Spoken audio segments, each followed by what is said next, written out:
This is Mac OS Ken. iPhone may make another connector switch, problems persist in the supply chain, and an anti-AirTag stalking proposal. It is Monday, the 16th of May, 2022. I'm Ken Ray, and this is news from Mac OS Ken, brought to you by yours truly and sponsored by SimpliSafe, the right way to protect your home.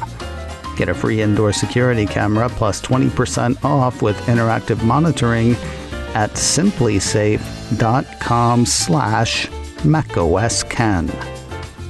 This show is also sponsored by Upstart, fair and fast personal loans. It can be hard to see the light at the end of the tunnel when you have high interest debt, and sometimes it can be even harder to ask for help. That's where Upstart comes in. Upstart-powered personal loans can help you pay down high-interest debt, all online, with simple and easy-to-understand payment terms. Upstart knows you're more than just your credit score. That's why Upstart's model considers additional factors like your income, employment, and other information provided in your loan application to find a smarter rate for your loan. You can check your rate in minutes for loans between $1,000 to $50,000 without impacting your credit score. Join the 1.8 million people Upstart has helped on the way to financial freedom. Don't wait and check your rate today at upstart.com/macOSKen. UPSTART. That's upstart.com/macOSKen. Don't forget to use my URL to let them know I sent you. Loan amounts will be determined based on your credit, income, and certain other information provided in your loan application. Go to upstart.com/macOSKen. TF International analyst Ming-Chi Kuo seems to have set tongues a-wagging and keyboards a-clacking around Apple and its future port plays. A couple of pieces from Mac Rumors point to a few Twitter messages from the well-connected industry analyst. The first was from midweek last week. It had Young MC saying in the first of two Twitter posts, "My latest survey indicates that second half of 23 new iPhone will abandon Lightning port and switch to USB-C port. USB-C could improve iPhone's transfer and charging speed and hardware designs, but the final spec details still depend on iOS support." The second Twitter message had the analyst saying that investor focus will likely shift to companies currently in Apple's USB-C supply chain, since they are going to get so many orders from Apple once it shifts to that tech for iPhone and accessories. Somehow "and accessories" was missed last week, or the analyst simply wanted to reiterate. On Sunday, another piece from Mac Rumors had Ming-Chi Kuo doing that, as well as addressing the mythical portless iPhone for which some have been waiting. In yet another Twitter post a few days later, the analyst said, 1. Portless iPhone may cause more problems due to current limitations of wireless technologies and the immature MagSafe ecosystem. And 2. Other Lightning port products, for example AirPods, Magic Keyboard, Trackpad, Mouse, and MagSafe battery, would also switch to USB-C in the foreseeable future. Makes sense. As iPhone goes, so goes the ecosystem. The speculation seems sound for at least a couple of reasons. First, there are the tech advantages pointed out by the TF International analyst.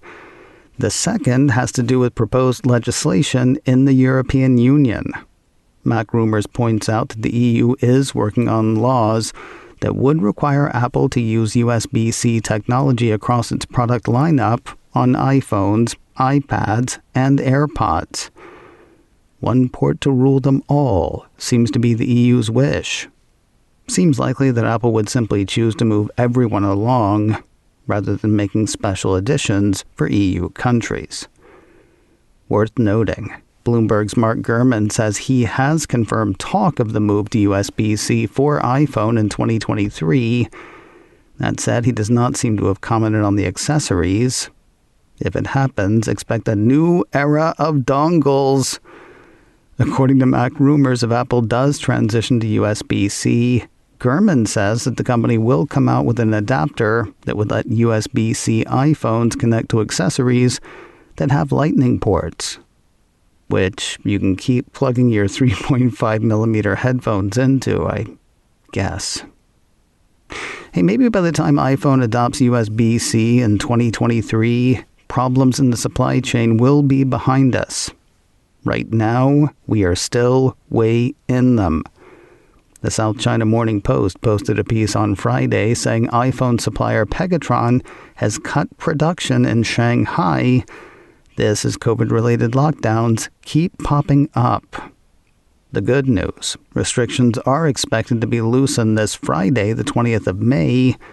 That is when Shanghai expects to hit its societal zero COVID-19 goal. The piece says that refers to a situation when new cases are limited only to people in quarantine. So not exactly an all clear. And who knows when things will get back to normal, assuming normal is a thing for which we're still aiming.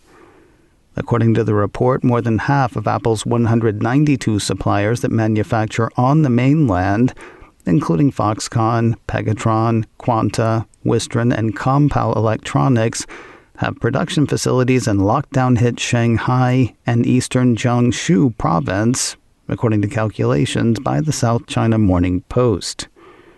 The piece does say that Apple may be able to shift orders to Foxconn, which is largely kept running under a closed-loop system.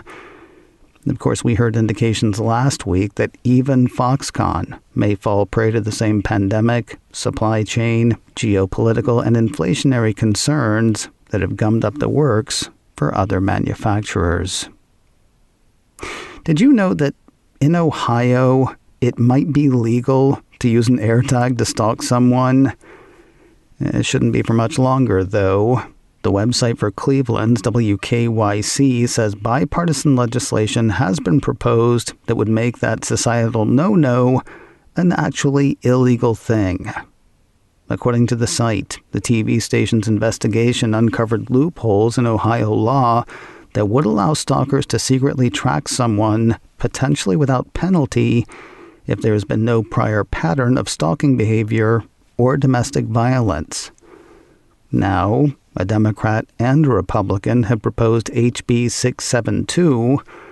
According to the piece, the bill would amend an established law to generally prohibit a person from knowingly installing a tracking device or application on another person's property without the other person's consent. The station says at least 19 states have specific laws against electronic tracking, but not Ohio. It's hard to know whether HB 672 will actually stop any stalkers. At least law enforcement will have a path to prosecution should any get caught tracking via AirTag. You can see WKYC's full report on the issue on YouTube. More news in a moment, but first a word from SimpliSafe, the right way to protect your home. If you're like most people, you probably think of SimpliSafe as a way to beat bad guys, to protect against break-ins and things like that. But people aren't the only thing that can hurt your home. Let's say you go away for the day or the weekend. Let's say you're away from home and the basement floods. The more time passes, the more damage gets done. That means more and more money for repair, plus the time and the work and... A SimpliSafe water sensor detects leaks and potential floods, so you can stop water damage before it happens. If it detects water, it'll alert SimpliSafe, just like it would for a break-in. Then they can alert you before real damage is done. With a comprehensive SimpliSafe system and 24/7 professional monitoring, you can have someone always looking out for you.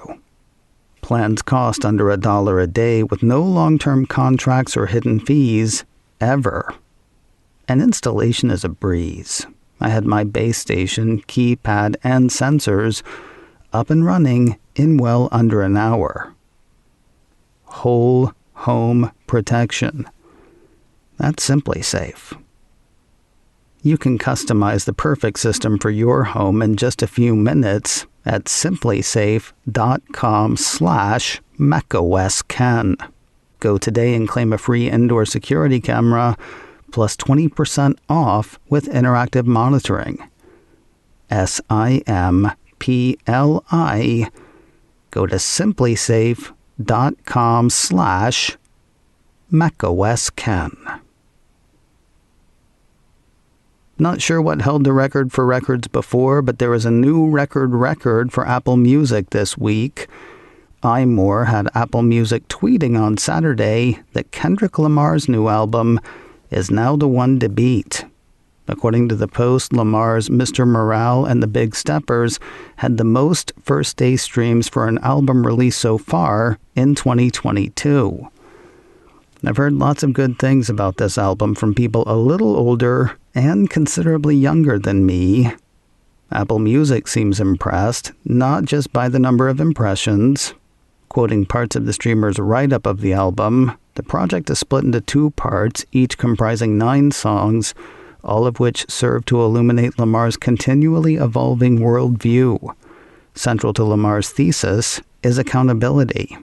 It's a dense and heavy listen, says Apple Music, but just as sure as Kendrick Lamar is a human like the rest of us, he's also a Pulitzer Prize winner, one of the most thoughtful MCs alive, and someone whose honesty across Mr. Morale and the Big Steppers could help us understand why any of us are the way we are. Season 5 of Carpool Karaoke, the series, has a release date, a trailer, and a new home, kind of. 9 to 5 Max says the 5th season of the Late Late Show with James Corden spinoff will hit in just under 2 weeks. Among the participants, some of the stars of the HBO Max limited series The White Lotus, some of the stars of All Elite Wrestling, a bunch of people I've never heard of, and Zooey Deschanel. As for the sort of new home, it's apparently going behind a paywall. According to the report, while Carpool Karaoke the series was already available on the Apple TV app, this is the first time Apple has promoted the show as an Apple TV Plus exclusive, which means it will likely no longer be available for free. Worth watching and or paying for? The public at large can find out on Friday, the 27th of May. Between now and then, you can catch the trailer on YouTube. With summer break fast approaching, why send the kids out to play when you can sit them in front of the television? Apple Insider says Apple TV Plus has a full slate of kids and family shows for the season. Among them, there's a new special and 4 short installments of the Jack McBrayer series, Hello Jack, The Kindness Show. Those hit on the 24th of June. Duck and Goose is described by Apple as an endearing animated series based on the New York Times best-selling books by Tad Hills. That premieres on the 8th of July. Best Foot Forward is a live-action series based on the real-life story of Paralympic athlete and author Josh Sundquist. That'll arrive on the 22nd of July. 1 week later, Amber Brown, based on the Paula Denzinger novels, will land on the 29th of July. Lucy School, another in the growing list of Peanut specials, will make its way to Apple TV Plus on the 12th of August. Then there are shows with no dates yet, it seems. Later in the summer, says Apple Insider, Apple shows will include Surfside Girls, a series based on the IDW graphic novels by Kim Dwinnell, as well as Life by Ella. Apple says the last show is the story of a young girl as she takes a new outlook on life into a world that seems determined to break it down. If you're in LA before the end of the month, there are a couple of things you might want to do. Head to the LA Farmers Market, then walk over to the Grove. Why would you want to go to a farmer's market in Los Angeles? Because there is so much great food and souvenirs. It's been a thing for like 100 years. Kind of awesome. I'm a fan of Fritzy Coop, but that's me. The Grove is right next door to the farmer's market. It has a recently redesigned Apple store that is really amazing looking, but that's going to be there for years. The Apple thing going on outside the store will only be there until the end of this month. A piece from 9 to 5 Mac says the area is currently playing host to multiple pop-ups themed around Apple TV Plus shows, highlighting the After Party, Schmigadoon, Pachinko, Ted Lasso, The Morning Show, We Crashed, and Severance. The piece says each pop-up has features related to the shows. For instance, the pop-up for The Morning Show features a stand and background used in the series so that everyone can take a picture as the show's hosts. Visitors can also get some food, such as pretzels and ice cream, at the pop-ups. I'm not saying make the trip to LA for it. I'm saying if you're in LA, it's something you might want to do. And finally today, Gallaudet University's commencement exercises were Friday, and Apple CEO Tim Cook delivered the address. Gallaudet serves students who are deaf and hard of hearing.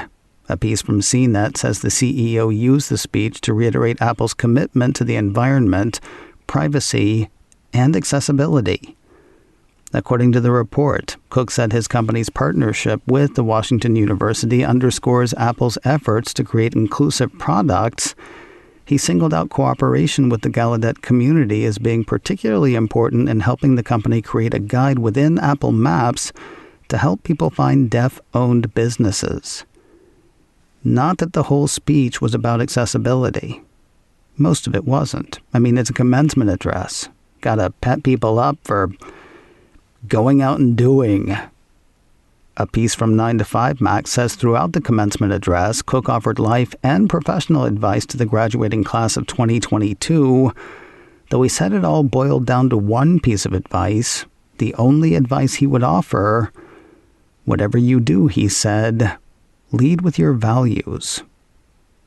Cook's speech was about 12 minutes long. I personally found it inspirational. You can catch it for yourself on YouTube. macOS Ken, brought to you by me and sponsored by Upstart, fair and fast personal loans. Learn more and check your rate at upstart.com/macOSKen. This show is also sponsored by SimpliSafe. Get a free indoor security camera plus 20% off with interactive monitoring at simplysafe.com/macOSKen. Advertising handled by Backbeat Media, online at backbeatmedia.com. You can reach me a couple of ways. Info at macosken.com or call 716-780-4080. Until next time, that is news from macOS Ken. I'm Ken Ray.